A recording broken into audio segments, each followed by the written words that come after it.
Hello, it's Friday again at UpLateReading, so you've got my lovely face. And this week I've been reading two books, which oddly had some weird parallels which I didn't see coming.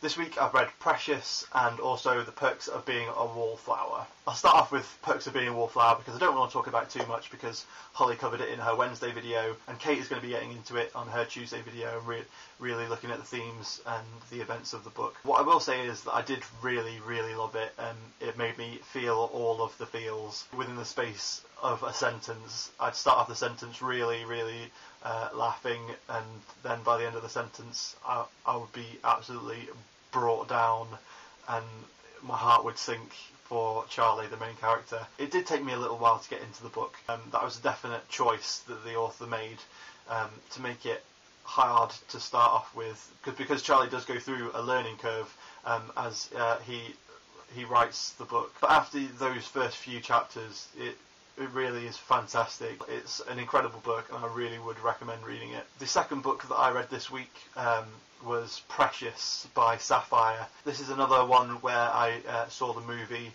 before I read the book. I watched Precious the movie a couple of years ago when it first came out at the cinema, and the film as well as the book are amazing experiences but really not enjoyable ones. I really recommend reading Precious because it's a great book, but you will not enjoy it.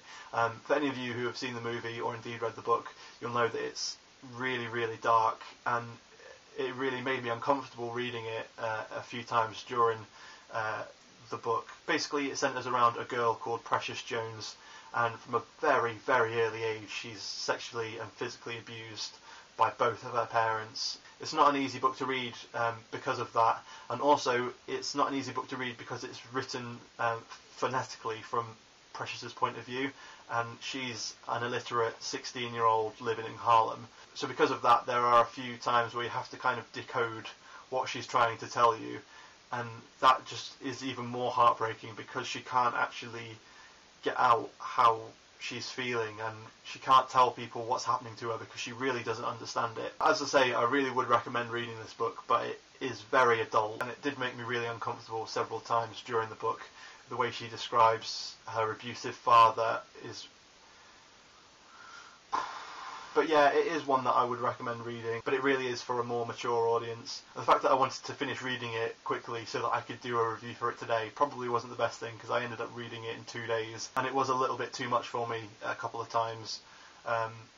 But it's a fantastic book, and I would recommend reading it, and definitely check out the film as well. I'd actually say for once that the film is a little bit better than the book because of the performances that the two main actresses give. So yeah, I guess it's kind of been an emotional reading week for me this time. Next time I think I'm going to be reading Invisible Monsters by Chuck Palahniuk, but the remix edition, which I haven't read before. And Invisible Monsters is one of my favourite books, so I'm really excited for that. Also, I might try and read Catcher in the Rye because Perks of Wallflowers kind of inspired me to read some of the books that Charlie enjoyed.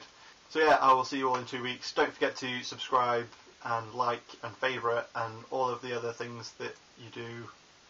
And okay, bye.